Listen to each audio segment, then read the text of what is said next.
जी everyone, आज हम करने वाले हैं क्लास 9 की पॉइंट नंबर 3 जिसका नाम है कैनवस ऑफ सॉइल। उसकी book exercise check your understanding. इस पॉइंट की एक्सप्लेनेशन जो है वो मैंने अपने चैनल पे ऑलरेडी अपलोड की हुई है, तो आप चैनल पे जाके क्लास 9 की प्लेलिस्ट में वो वीडियो देख सकते हो। तो आज हम ये वाली जो एक्सरसाइज है इसको सॉल्व करने वाले हैं, check your understanding. Read the poem again, question है read the poem again and complete the summary of each stanza by filling in the blanks. आपको क्या करना है, पोएम को रीड करना है और इन स्टैंजास को कंप्लीट करना है। ठीक है, इसमें जो आंसर्स आपको यहाँ पे फिल करने हैं। The dash is portrayed as a rich palette where gardeners dash flourishes in the form of dash awaiting spring. तो आप पहला जैसे देखोगे पैलेट ऑफ अर्थ है ना, तो यहां आ जाएगा the earth is portrayed as a rich palette. उसके बाद वेयर गार्डनर्स क्या, गार्डनर की क्या चीज, ड्रीम्स ऑफ गार्डनर्स दिया हुआ है, तो यहां पर आ जाएगा dreams. Flourish in the form of, किस चीज की फॉर्म में जो है वो फ्लरिश करते हैं, फॉर्म ऑफ ब्लॉसम्स। ठीक है, फॉर्म ऑफ ब्लॉसम्स, ये हो गया। उसके बाद नेक्स्ट है हमारा द गार्डन फ्लावर्स। अब यहाँ पे हम जो है इसको फिर से पोएम के अकॉर्डिंग फिल कर रहे हैं। द गार्डन फ्लावर्स, आंसर आएगा Bloom into a beautiful display of different. ठीक है, फिर से ब्लॉसम्स वर्ड आएगा।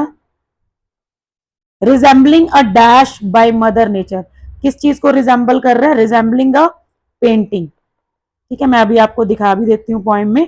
ये रहा सेकेंड स्टैंजा, यहाँ पे आप देख सकते हो ब्लॉसम्स ब्लूम अ पेंटेड साइड। ठीक है, तो ये हो गया एक पेंटिंग की तरह। उसके बाद नेक्स्ट आपका थर्ड स्टैंजा है each garden is likened to a white, क्या चीज यहाँ पे आपको दिया हुआ है, each plot a canvas white, तो ये हो गया एक कैनवस। यहाँ पे आपको जो है वर्ड्स कुछ लेटर्स दिए भी हुए हैं। इंटीग्रेटिंग आर्ट एंड डैश, किस चीज को इंटीग्रेट कर रहे हैं, आर्ट एंड, यहाँ पे आप देखोगे आर्ट एंड लाइफ कोइंसाइड। ठीक है, तो आर्ट एंड लाइफ। लास्ट है through the efforts of Gardner's garden transform into still life, क्या आएगा यहाँ पे, स्टिल लाइफ पेंटिंग्स।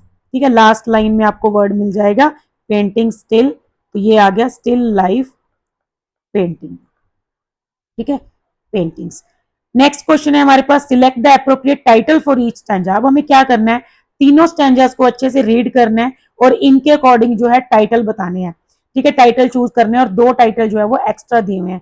तो जैसे पहला कह रहा है palette of earth rich and deep where dreams of gardener seep brush strokes of seeds planted true awaiting springs vibrant ह्यू।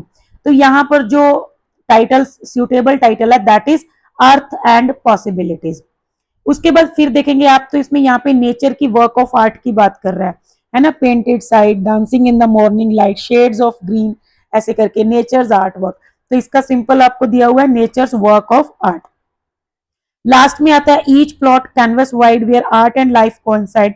ठीक है, hands of those who till gardens become painting still, तो यहाँ पर आ जाएगा गार्डन्स एज लिविंग कैनवसेस। ठीक है, तो यहाँ पे आप अगर देखेंगे ये जो है फोर्थ नंबर, ये है स्टैंजा नंबर 1 का टाइटल। ठीक है, मैं यहाँ पे स्टैंजा लिख रही हूँ, स्टैंजा नंबर 1 का टाइटल है। ये जो है गार्डन्स एज लिविंग कैनवसेस, ये है स्टैंजा नंबर 3 का। और नेचर्स वर्क ऑफ आर्ट, ये है स्टैंजा नंबर 2 का। तो ये जो 2 और 5 ये एक्स्ट्रा है। उसके बाद थर्ड क्वेश्चन हमारे पास है match the poetic devices in column to the examples in column 2। Column 1 में आपको पोएटिक डिवाइसेस दिए हैं, कॉलम 2 के साथ आपको उनको मैच करना है। ठीक है, और फिर डिस्कस करना है। सबसे पहले आता है इमेजरी। इमेजरी कहाँ पे होता है, जहां पर माइंड पिक्चर्स बनती है, मतलब पढ़ते ही दिमाग में एक पिक्चर सी बन जाती है कि हाँ इस चीज की बात हो रही है। तो इसका जो आंसर है दैट इज नंबर 4। जैसे कि colours, brush strokes, blossoms, shades of green, इनको अगर आप पढ़ेंगे कलर्स बोलते ही दिमाग में अलग अलग कलर्स आते हैं। ब्रश स्ट्रोक्स में आपके माइंड में एक ब्रश स्ट्रोक की पिक्चर बन गई। ठीक है, उसके बाद आता है मेटाफर। मेटाफर एक कंपैरिजन होता है लेकिन उसमें लाइक और एज वर्ड नहीं मिलता। ठीक है, तो यहाँ पर अगर आप ये नंबर 6 देखोगे, garden as a painting, plot as a canvas, seeds as brush strokes, तो ये जो है इसका जो आंसर रहेगा ये वैसे नहीं रहना चाहिए क्योंकि मेटाफर है लेकिन इसके अंदर लाइक और एज वर्ड नहीं होना चाहिए। ठीक है, तो अभी हम इसको एक बार स्किप करते हैं, पहले हम नेक्स्ट देखते हैं। राइम स्कीम जो इस पोएम की है वो आपको पता ही है, ए बी बी, इसकी बात अभी हम करेंगे क्योंकि इसको थोड़ा मैं क्लियर करूंगी। राइम स्कीम ऑप्शन नंबर 2 हो गया, ठीक है, तो हमारा ये 2 भी हो गया, उसके बाद ये 4 भी हो गया। उसके बाद tone, what the poet feels, poem की जो टोन है वो कैसी है, तो यहाँ पर जो पोएट है वो एप्रिशिएटिव है, मतलब एप्रिशिएट कर रहा है, ठीक है, पूरे मतलब गार्डनिंग को और पूरे अर्थ को एक पैलेट की तरह, इस तरह से। तो फोर्थ का जो आंसर है that is number 1, appreciative. Mood, what the reader feels, reader को कैसा फील होगा ये पोएम पढ़ के, तो रीडर को फील होता है जॉयफुल, ठीक है, तो इसका आंसर हो गया ये 7th वाला, जॉयफुल। उसके बाद आप देखेंगे स्पीकर कौन है इसका, एक गार्डनर, ये आ गया नंबर 5। और एलिट्रेशन कहाँ होता है, जहां सेम साउंड रिपीट होती है, जैसे ये ब्लॉसम्स ब्लूम, तो ये आ गया नंबर 3। हाँ जी, अब हम बात करते हैं मेटाफर की। आप यहाँ पे देखोगे मेटाफर कहाँ यूज होता है, जहां कंपैरिजन होता है विदाउट यूज ऑफ लाइक और एज। लाइक और एज वर्ड नहीं होना चाहिए, लेकिन यहाँ पे अगर आप देखोगे इन्होंने गलत एग्जांपल दे रखा है, garden as a painting, plot as canvas, seeds as brush strokes, तो यहाँ पर मेटाफर नहीं है, यहाँ पर जो पोएटिक डिवाइस है दैट इज सिमिली, ठीक है। मेटाफर अगर होता तो यहाँ पर एज और लाइक वर्ड नहीं होने चाहिए थे, ठीक है, तो ये थोड़ा सा मुझे एरर लग रहा है, बाकी हम देखते हैं आगे इसमें कुछ अपडेट आता है तो मैं आपको जरूर इसमें बता दूंगी। उसके बाद आपको जो है एक पोएम के बारे में बताया गया है कि ये जो पोएम है वो क्या है, ये पोएम एक एलेगरी है। एलेगरी क्या होता है, is a literary device used to express larger ideas than those presented without explicitly stating them, मतलब कि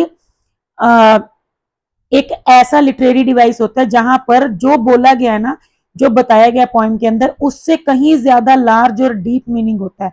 दो लेवल पे बात होती है, एक तो सरफेस मीनिंग और एक डीपर मीनिंग। जैसे यहाँ पे मेन जो बात हो रही है, यहाँ पे अगर आप देखें, upon considering this poem, garden जो है that symbolize various aspects of life और नेचर। गार्डन के थ्रू, कैनवस ऑफ गार्डन, जो गार्डन के थ्रू एक तो नेचर उसको रिप्रेजेंट किया गया और एक लाइफ के भी अलग अलग, क्योंकि लाइफ में भी तो अलग अलग कलर्स होते हैं ना, जैसे लाइफ की एक जर्नी, उसकी growth. Garden with its changing season, जैसे गार्डन्स में सीजन चेंज होने पे इफेक्ट्स आते हैं, वैसे ही हमारी लाइफ में भी कभी खुशी कभी गम होता है, ठीक है। And blooming flowers could represent the journey of life, जैसे फ्लावर्स हैं वो खिलते हैं फिर उसके बाद वो मुरझा जाते हैं, ऐसे ही इंसान जो है वो जन्म लेता है फिर इस दुनिया को छोड़ के चला जाता है ग्रो करते हुए। तो ग्रोथ को and the cyclic nature of existence, ठीक है, तो इसीलिए ये जो पोएम है ये एक एलेगरी है। उसके बाद है हार्मनी एंड डाइवर्सिटी। इसके अलावा क्या है कि अलग अलग तरह के फूल एक ही गार्डन में रहते हैं और उसको वो गार्डन को सुंदर बनाते हैं, अलग अलग तरह के कलर्स का कॉम्बिनेशन होता है और वो उसकी ब्यूटी को इनहांस करते हैं। ऐसे ही हार्मनी होती है और डाइवर्सिटी होती है। The interaction of different colours in the garden could symbolize the beauty and importance of diversity and harmony in our world, कि हमारे वर्ल्ड में भी अलग अलग तरह के लोग हैं, अलग अलग तरह के जो है थॉट्स हैं लोगों के, लेकिन इन सबसे एक बहुत ही ब्यूटीफुल सी पिक्चर है वो बनती है, ठीक है। तो ये जो था आपका चेक योर अंडरस्टैंडिंग वाली एक्सरसाइज थी, ठीक है। आज के लिए इतना ही, मिलते हैं नेक्स्ट वीडियो में, जल्दी ही हम सारी बुक एक्सरसाइज जो है उनको सॉल्व कर लेंगे। तो थैंक यू, बाय बाय।